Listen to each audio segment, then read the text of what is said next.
Baik, Assalamualaikum warahmatullahi wabarakatuh. Perkenalkan, nama saya Muhammad Dafri dengan NIM 1806065, mata kuliah Ekonomi Politik. Di sini saya akan menjelaskan ekonomi politik kelembagaan, yaitu ekonomi kelembagaan. Ekonomi kelembagaan dapat dijadikan sebagai salah satu bentuk pemecahan masalah-masalah ekonomi maupun politik. Pandangan ini didasarkan pada kenyataan bahwa sebagian besar persoalan ekonomi maupun politik justru berada di luar lingkup ekonomi dan politik itu tersendiri, yaitu kelembagaan yang mengatur proses kerja serta perekonomian maupun proses-proses politik. Studi tentang kelembagaan menempati posisi penting dalam ilmu politik karena fungsi sebagai mesin sosial sangat mendasar.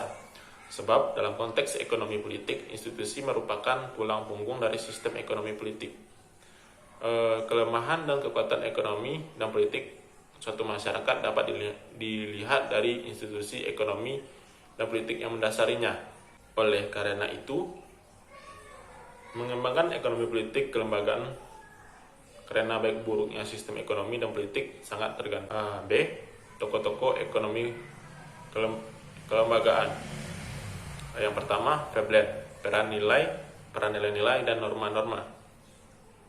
Menurut Veblen, teori-teori klasik bias terlalu menyederhanakan fenomena-fenomena ekonomi dan mengabaikan peran aspek non-ekonomi seperti kelembagaan dan lingkungan.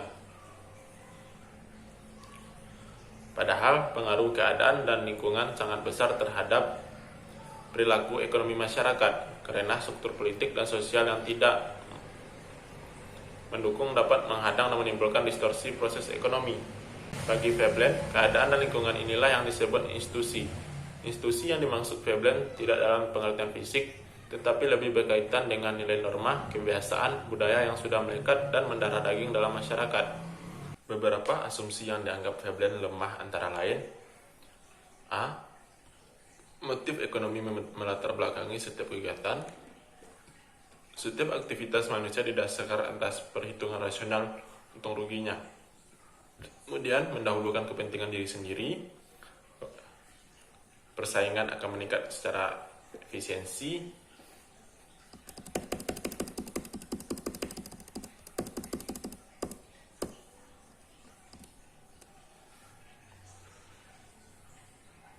Private property right merupakan sebuah keseharusan. Teori ekonomi klasik mengabaikan faktor-faktor sejarah, sosial, dan kelembagaan dalam membangun struktur ekonomi. Kemudian pandangan Veblen, yang pertama, manusia bukan hanya makhluk rasional, tetapi juga makhluk emosional yang memiliki perasaan, selera, nilai, dan kecenderungan yang terkait dengan budaya. Yang kemudian, selera, perasaan, dan nilai dan kecenderungan juga mempengaruhi transaksi ekonomi yang dilakukan oleh manusia, serta pilihan-pilihan manusia juga mempengaruhi oleh lingkungan fisik dan teknologi. Kemudian, dunia ekonomi tidak dapat lepas atau bahkan dipengaruhi oleh faktor sejarah, sosial, dan kelembagaan yang selalu berubah secara dinamis.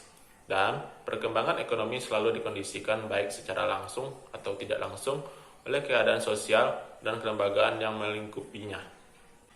Inti dari pemikiran Veblen adalah bahwa ia mengkritik pemikiran-pemikiran ekonom neoklasik, salah satunya yaitu teori hukum permintaan yang menyatakan bahwa apabila harga turun, makin banyak orang yang mengkonsumsi. Padahal, menurutnya, dalam kenyataan ada sekelompok orang yang tidak rasional yang justru tertarik membeli sesuatu karena harganya yang mahal. Menurutnya, untuk memperbaiki teori neoklasik, Veblen menganjurkan para pendapat dan bekerja sama dengan ekonom untuk bertukar pikiran. Menurutnya, untuk memperbaiki teori neoklasik, Veblen menganjurkan para ekonom untuk bertukar pendapat dan bekerja sama dengan pakar-pakar sosial, yaitu sosiolog, antropolog, dan psikolog. Kedua, Weber, Schumpeter, dan Mitra atau peran wirausahawan.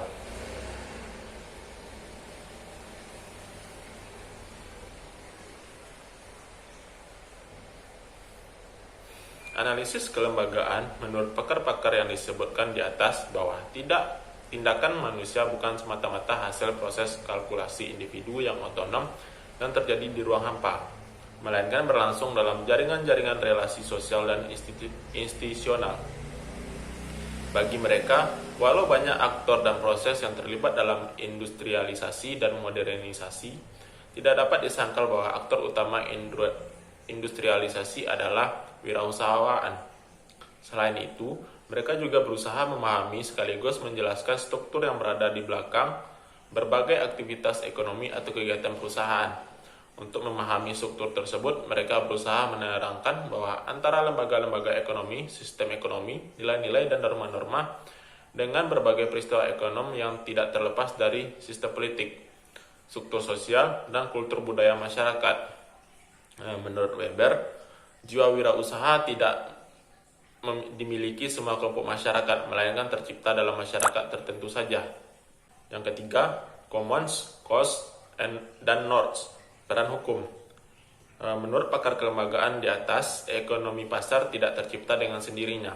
Ekonomi pasar perlu memenuhi prasyarat tegaknya suatu institusi yang dapat mengatur pola interaksi beberapa aktor dalam suatu arena transaksi yang disepakati bersama.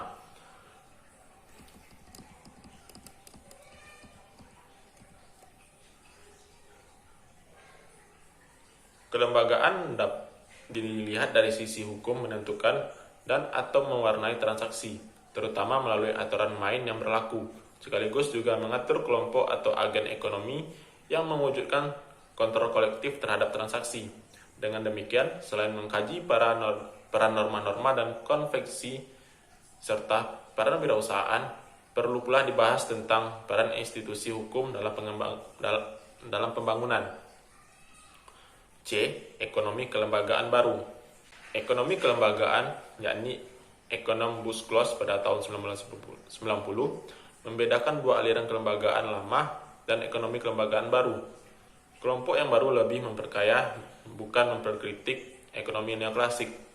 Para ekonom ini menggunakan pendekatan Marshallin dalam membahas aturan undang-undang. Ada 4 hukum yang telah ditetapkan oleh para ekonom, yaitu: yang pertama, hukum tentang kelalaian. Sebagian besar kecelakaan masuk dalam kategori hukum kelalaian atau disebut Tort Law. Menurut Buchholz, tahun 1947, jaksa Leonard Hand menetapkan sebuah analisis hukum tentang kelalaian dengan mengidentifikasi 3 faktor kunci sebagai berikut. A. Kemungkinan terjadinya kecelakaan. B. Akibat atau kerugian karena kecelakaan. C. Biaya untuk menghindari terjadinya kecelakaan. Yang kedua, hukum kriminal. Dari segi ekonomi, terdapat keuntungan dan kerugian dalam melakukan suatu tindak kejahatan. Terdapat 2 variabel yang dianggap penting oleh ekonom model Becker, yaitu besarnya denda yang harus dibayar dan beratnya hukuman. Yang ketiga, hukum kepemilikan. Kepemilikan atau properti yang dimaksud norms meliputi kekayaan fisik, mencakup objek-objek konsumsi tanah dan kapital, maupun kekayaan yang sifatnya tidak nyata seperti ide-ide, puisi, formula, dan sebagainya. Menurut Alchian, pada tahun 1993 ada 3 elemen utama hak kepemilikan, yaitu A. Hak eksekutif untuk memilih penggunaan dari sumber daya. Yang B. Hak untuk menerima jasa-jasa atau keuntungan dari sumber daya yang dimiliki. Dan yang C. Hak untuk menukarkan sumber daya yang dimiliki sesuai persyaratan yang disepakati. Yang keempat, hukum kelembagaan keuangan. Hukum tentang kepemilikan sangat bersifat mikro dan tidak banyak bersentuhan dengan ekonomi politik, maka tidak dibahas. D. 3 lapisan kelembagaan. Terdapat 3 lapisan kelembagaan yang terkait dengan ekonomi politik, yaitu kelembagaan sebagai norma-norma dan konvensi. Kelembagaan bersifat konvensi berdasarkan laku dan norma yang disepakati bersama. Norma dan konvensi umumnya bersifat informal, ditegakkan oleh keluarga, masyarakat, adat, dan sebagainya. 2. Kelembagaan sebagai aturan main. Commons menjelaskan bahwa kelembagaan adalah satu aturan yang sudah cukup lama bercokol dalam masyarakat dan dikenal serta diikuti secara baik oleh mayoritas anggota masyarakat. Menurut Bogason, ada 3 level aturan, yaitu A. Level aksi. Dalam level ini, aturan secara langsung mempengaruhi aksi nyata. Biasanya terdapat standar atau rules of conduct. B. Level aksi kolektif. Di sini kita mendefinisikan aturan untuk masa yang akan datang atau disebut juga kebijakan. C. Level konstitusi. Kita berprinsip bagi pengambilan keputusan kolektif pada masa yang akan datang. 3. Kelembagaan sebagai hubungan kepemilikan. Sebagai pengatur hubungan kepemilikan, terdapat kelembagaan dianggap sebagai aransemen kepemilikan yang mengatur. Yang pertama, individu atau kelompok pemilik. Yang kedua, objek nilai bagi pemilik orang lain. Yang ketiga, orang dan pihak lain yang terlibat dalam satu kepemilikan. Mungkin itu yang bisa saya jelaskan tentang ekonomi politik kelembagaan. Saya akhiri dengan wabillahi taufiq wal hidayah. Wassalamualaikum warahmatullahi wabarakatuh.